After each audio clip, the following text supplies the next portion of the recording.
I don't like that look. So the man doesn't have a pulse. No pulse? No pulse? Even. Ready? 3, Yeah, 2, count it down. 1. Do we have a pulse? In this episode of New York Next, we visit Northwell Health, which not only opened its doors to filmmakers during COVID, but is now launching a production studio.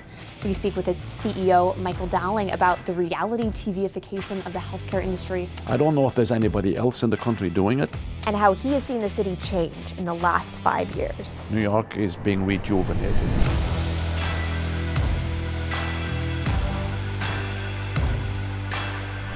Starting with the Netflix series Lenox Hill, Northwell Health has opened its doors to multiple productions, including the Emmy Award-winning documentary First Wave, and most recently, Emergency NYC, another Netflix offering. You know, people are really fascinated because this is kind of the real-life Grey's Anatomy. How did this concept of turning a hospital, obviously it's still a hospital, but now essentially a production company as well, how did that start? Well, it's pretty simple when you sit back and think about it. Now, if you're thinking of a movie studio, what do? They create a building, they create a situation, they have actors and actresses performing, but I have the real thing. I had the real world. And we started doing this during COVID because what went on in the facilities all over the region during COVID and nationally was pretty extraordinary. Now, this was at a time when the only people in the hospital, because of all the restrictions, were the patients and the staff. And so we allowed a documentary crew in. Why was the exception made for the documentary crew? Because I thought it was very, very important to tell the story, to eventually be able to tell what actually went on in real life. It's such a crazy, scary feeling.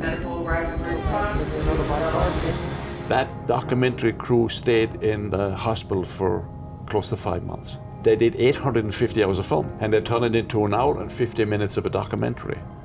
And it's called First Wave.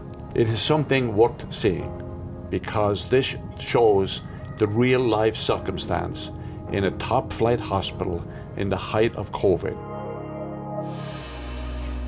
One of the things that people don't fully appreciate all the time, what healthcare staff do each and every day. I mean, it's interesting because it is such an opaque industry and there's not a lot of visibility into how decisions are made. I think we have an obligation to educate the public about what goes on. And subsequently, we've done a number of others. We've done the one Lenox Hill, which is, I think, 6 episodes, which shows what our top surgeons and nurses do, taking care of patients in terrible circumstances with regard to brain injuries, for example.